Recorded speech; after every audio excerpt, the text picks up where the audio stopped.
여러분들은 헝가리라는 나라에 대해 얼마만큼 아시나요? 헝가리는 중국이나 일본처럼 우리나라에 가까이 있으면서 악영향을 끼치는 것도 아니고 초강대국 미국처럼 엄청난 존재감을 자랑하는 것도 아니며 러시아 등의 나라처럼 우리나라와 밀접한 관계를 가지고 있는 것도 아닌 것처럼 보입니다. 그래서 평소에 어떤 나라인지 잘 몰라서 부다페스트 정도를 떠올리실 것 같은데요. 사실 알고 보면 우리 한국과 아주 오래전부터 소중한 인연을 지속해온 나라 중 하나가 바로 헝가리입니다. 오르반 빅토르 헝가리 총리는 최근 공식 석상에서 우리 스스로가 한국인들의 친척이라고 생각합니다. 라며 이것은 매우 큰 영광이라 발언한 바 있는데요. 두 나라 사이에 무슨 일이 있었기에 이런 말이 나올 수 있었던 것인지 또 현재는 얼마나 끈끈한 유대감을 자랑하는지 자세히 알아보도록 하겠습니다. 국제사회에서 다뤄지는 원전 문제에 대해 최근 우리 정부는 탈원전 정책을 추진하고 있는데요. 유럽의 헝가리, 폴란드, 체코, 슬로바키아가 속한 비세그라드 그룹, 통칭 V4는 원전 분야에서 이런 한국과 협력하기를 희망하고 있습니다.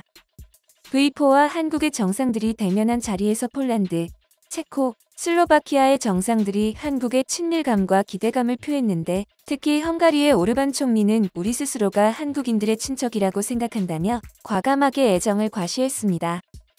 이어 우리와 대한민국은 여러 유사한 공통점과 또 글로벌 경제와 관련한 관점을 공유하고 있다고 생각한다고 말했는데요.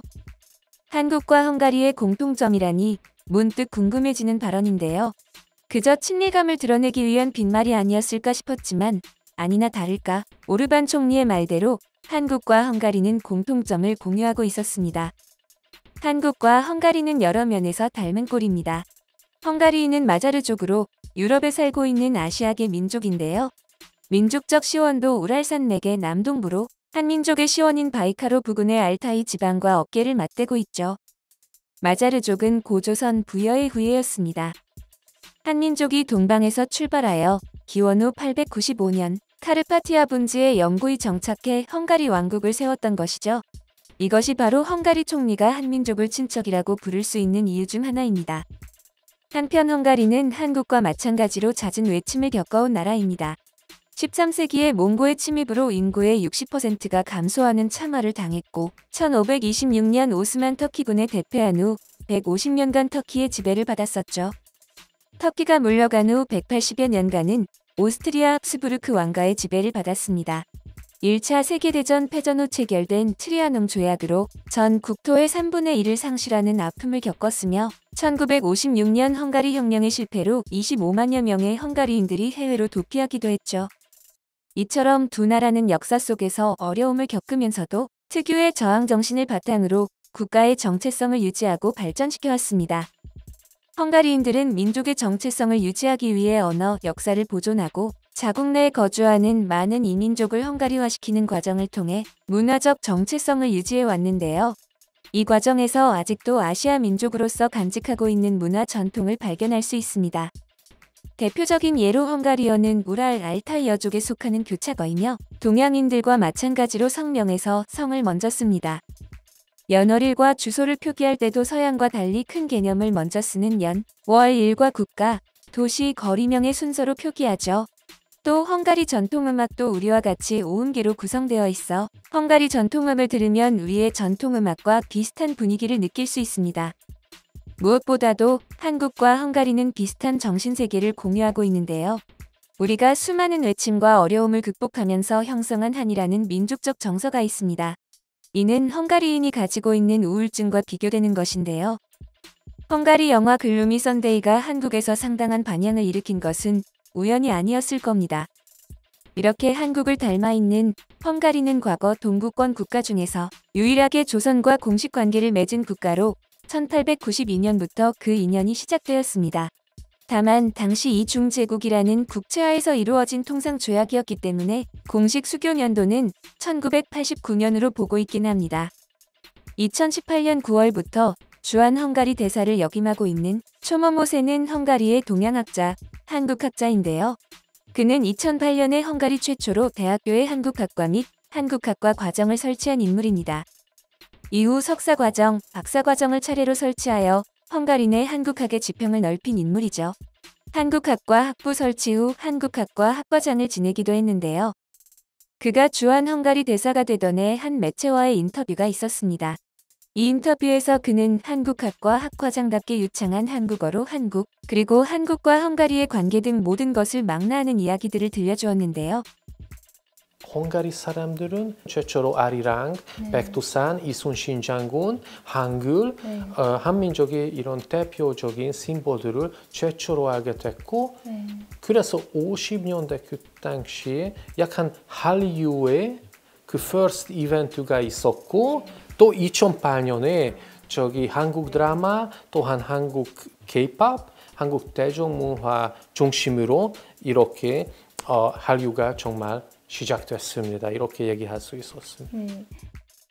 6.25 전쟁 당시에 헝가리 사람들이 처음으로 한국에 대해 알기 시작했다고 설명한 것처럼 그때부터 본격적으로 이어진 인연이 있었습니다.